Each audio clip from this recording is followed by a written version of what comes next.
Avatar: La leyenda de Aang. Una muy buena serie para su público objetivo. Esta serie animada es bastante conocida, hizo parte de la infancia de más de una persona. Lo que no muchos conocen es su desarrollo y cómo ha envejecido con el paso del tiempo. Una serie como esta no sería posible hoy en día, hace parte de un contexto histórico completamente distinto. Eso explicaría lo bien recibida que fue en su momento, teniendo en cuenta lo que Nickelodeon transmitía, que no tiene nada que ver con lo que esta serie ofrecía. Nadie esperaba una historia de este tipo en un programa dirigido para niños, pero de todas formas ese detalle no se les olvidó a los escritores. Y a diferencia de muchas series infantiles, Avatar: La leyenda de Aang ofrecía un mensaje distinto y bien ejecutado, al mismo tiempo que cuidaba los pequeños detalles de su universo y cómo dicho mensaje se transmitía. Romper con el estereotipo de serie infantil como excusa para presentar una historia poco trabajada es subestimar a los jóvenes, y afortunadamente este no fue el caso, ya que demuestra que el hecho de hacer una serie infantil no le quita la posibilidad de escribir un buen guión, un buen desarrollo de personajes y un arco argumental bien planteado, llenando de riqueza y detalles cada capítulo, sin dejar de ser entretenido para el público al que va dirigido, y obviamente manteniendo la sencillez.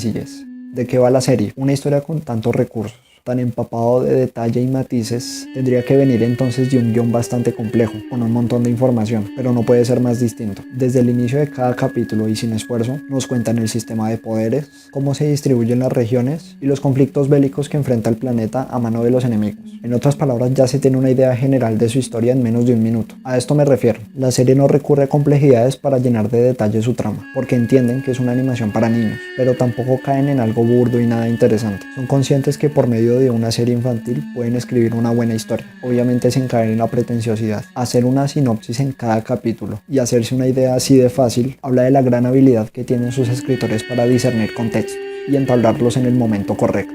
Hablamos de un mundo que se compone de 4 tipos diferentes de maestros. No todos los humanos de la serie son maestros, que son capaces de controlar un elemento según la región donde hayan nacido. Agua, tierra, fuego y aire. No están por casualidad, y tampoco son poderes escogidos caprichosamente, ya que cada personaje, según controle algún u otro elemento, repercute en su civilización, en su crianza, determina sus intereses y cómo se relaciona con otros tipos de maestros. Es así como se desprenden las 4 regiones diferentes de la historia: la tribu del agua, el reino tierra, la nación del fuego y los nómadas aire. Si cada individuo que controla su respectivo elemento está descrito para adoptar ese rol, también existe alguien que es capaz de controlar los 4 elementos. Así nace el concepto del avatar, un ser que existe desde que el ser humano tiene la habilidad de controlar alguno de los 4 elementos. Este tiene la habilidad de controlar los 4 a la vez, y por ende tiene habilidades superiores a cualquier maestro, pues su objetivo es mantener el orden y la armonía entre las distintas civilizaciones. Esto no es de gratis, nadie nace con habilidades de combate, solamente con la capacidad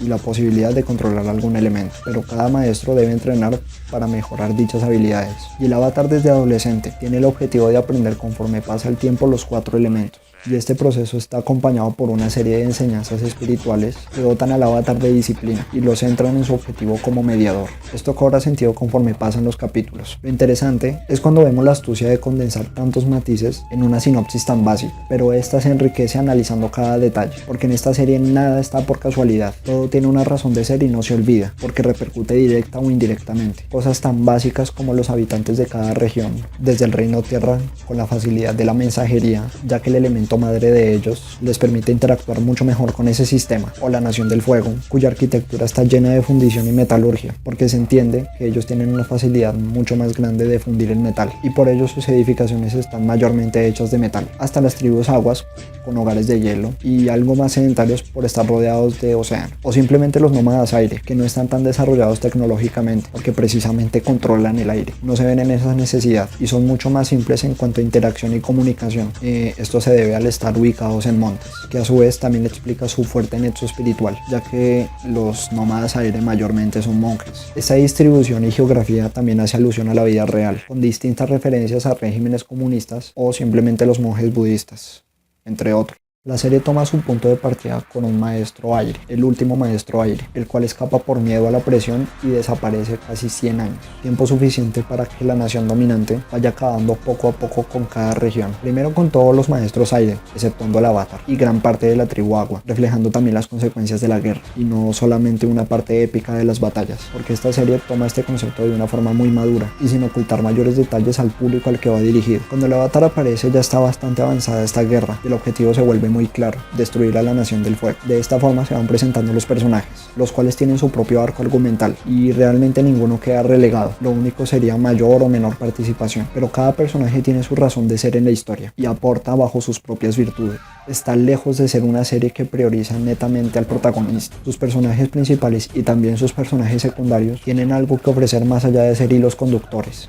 Tenemos a Aang, el Avatar, que es originalmente maestro aire. Debe lidiar con la responsabilidad de restablecer la paz al mundo, pero teniendo en cuenta que es solo un niño y debe compensar 100 años de guerra, carga con un estrés constante que se ve en varias ocasiones y repercute claramente en su desarrollo táctico. Es alguien bastante talentoso, con relativo esfuerzo logra dominar los 4 elementos con mucha destreza, pero su verdadera riqueza radica en su enorme nexo espiritual, sobre todo con los anteriores avatares que vinieron antes que él, y este sentido metafísico está desde el primer hasta el último episodio de toda la serie. A pesar de las circunstancias, jamás renuncia a sus principios, incluso si distintos maestros que tienen mucha más experiencia que él le indican que es lo correcto, o ya de plano antepasados de Aang. Se mantiene firme y con toda la responsabilidad que eso conlleva, y de esa forma logra cumplir su objetivo de dominar los 4 elementos y eventualmente restablecer la paz mundial. Seguiría Katara, quien se conoce poco después de despertar del sueño de los 100 años en una tribu del agua, concretamente del sur. Es uno de los personajes mejor trabajados y perfectamente el más poderoso de toda la serie. Esto se debe al adquirir esta siniestra habilidad de sangre control. A pesar de que ella no la usa,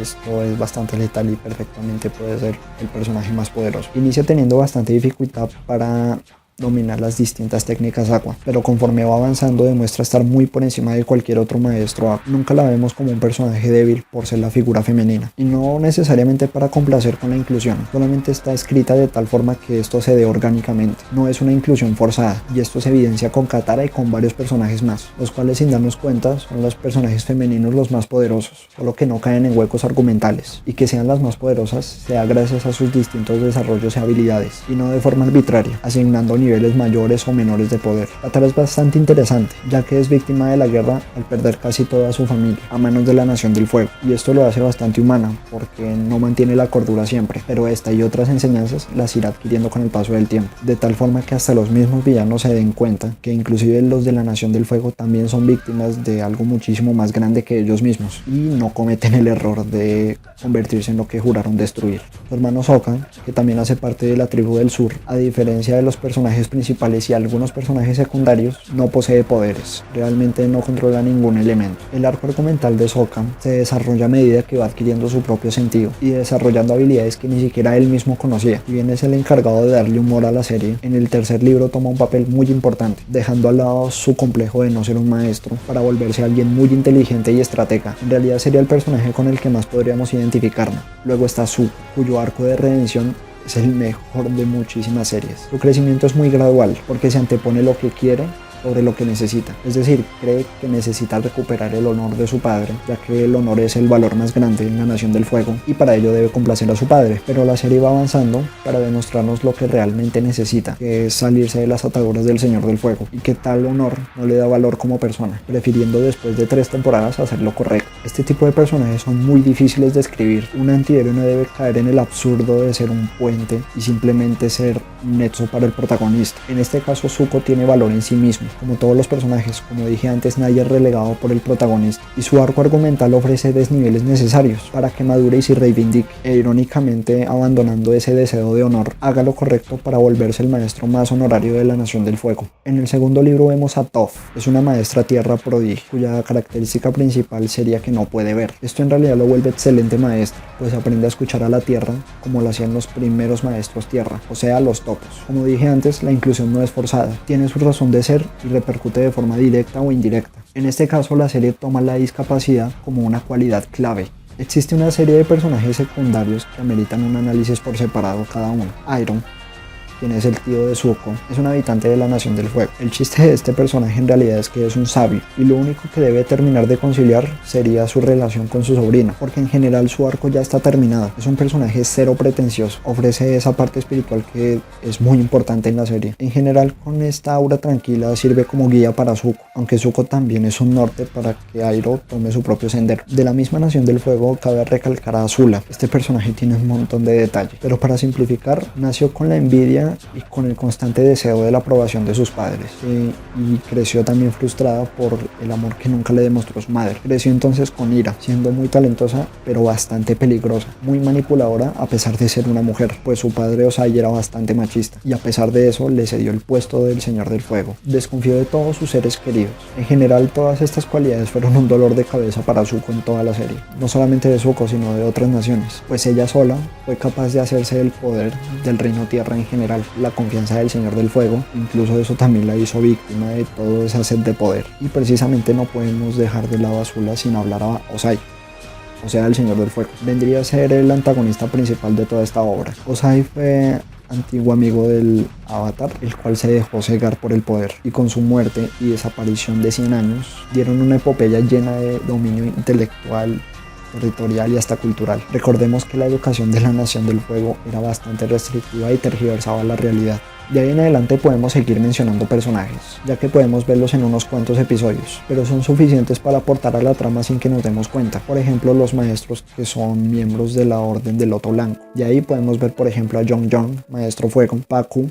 el Maestro de Katara de la tribu del norte, el Rey Bumi, que es ex rey del Reino Tierra y amigo íntimo de Aang, y otros más. Esto pasa porque la serie está escrita para que cada detalle cuente y que tenga repercusiones culturales con toda la responsabilidad que eso conlleva. Mientras otras series dan enseñanzas por medio del miedo de los males del mundo y la demonización en general, Avatar muestra esos males sin mucho filtro porque también hacen parte de la enseñanza, tocando temas sensibles como la guerra, las clases sociales, el dominio cultural, el amor, la espiritualidad, los combates y muchos otros que hacen del mensaje de esta obra algo muy sano, sobre todo para un niño, que en su lugar hacer como si simplemente estos males no existieran.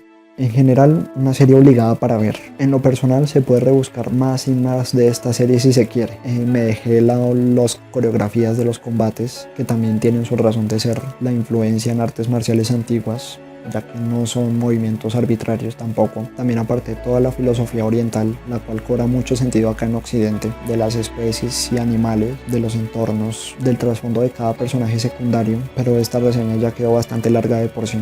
En conclusión, 10 de 10. Es difícil hallarle un error, porque no existe una incongruencia en su historia y narrativa. Tampoco pierde su esencia, la mantiene para darle firmeza y aporta muchísimo más que otra serie que va orientada al público infantil, porque perfectamente la puede ver un adolescente o un adulto y también tendría todo el sentido del mundo. Lamentablemente nunca vamos a poder ver una serie igual en el futuro, porque el contexto es muy distinto al que tenemos hoy en día, como los antiguos formatos de televisión de 80s y 90s. Simplemente son otra época y no van a volver. Recomendada para todo el mundo y obligación de ver para las series animadas. Muchísimas gracias.